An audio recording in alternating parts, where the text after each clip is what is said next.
Hello people, I am Sky Demolisher and welcome back for another From the Collection Fridays, a series where I take things from my collection and show it to you, my viewers. And this week it is the Stunticon Breakdown. So the fourth, yes. Because we started with Motormaster, then we did Dragstrip, then we did Dead End, now we're doing Breakdown. So yeah, so continuing in our series of looking at the Stunticons that came out during Combiner Wars.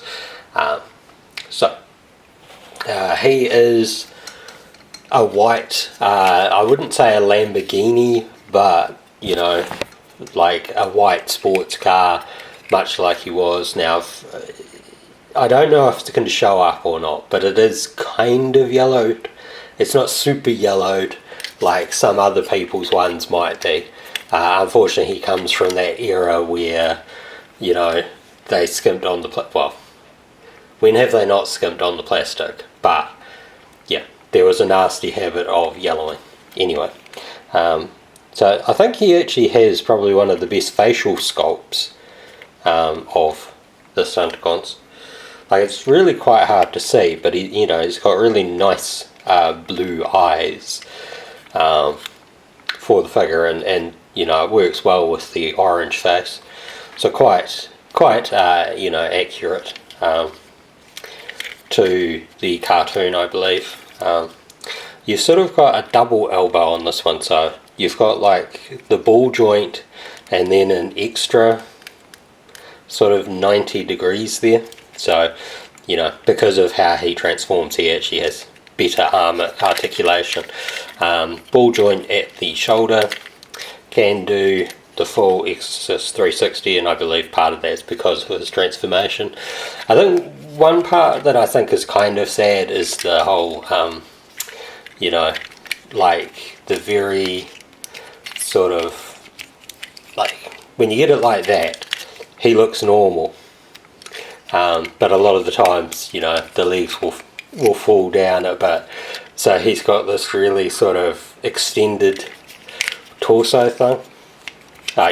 Lower torso, and then, like, it can be quite difficult to maneuver those into place, but you get like the full split.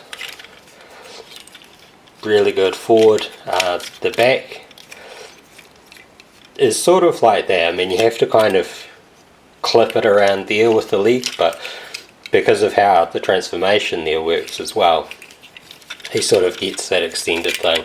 And then, you've got the knee in it. Quite hollow legs though, so I think a lot of people got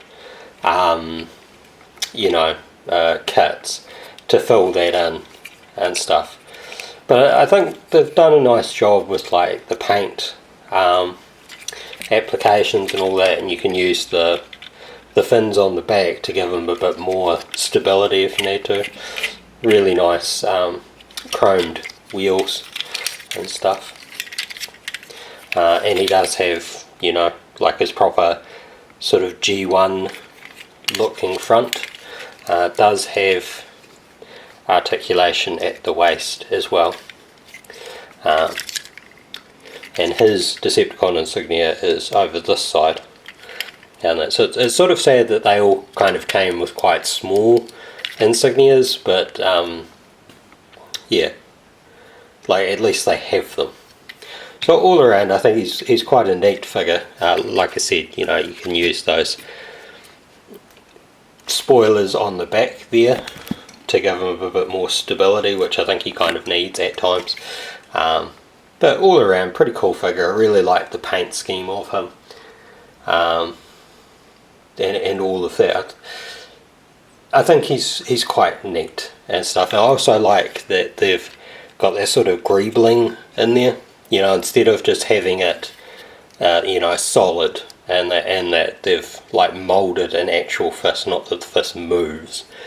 But it's nice that they've like added in details for the figure. So yeah, I hope you've enjoyed this, and until next time, take care of yourselves. Bye.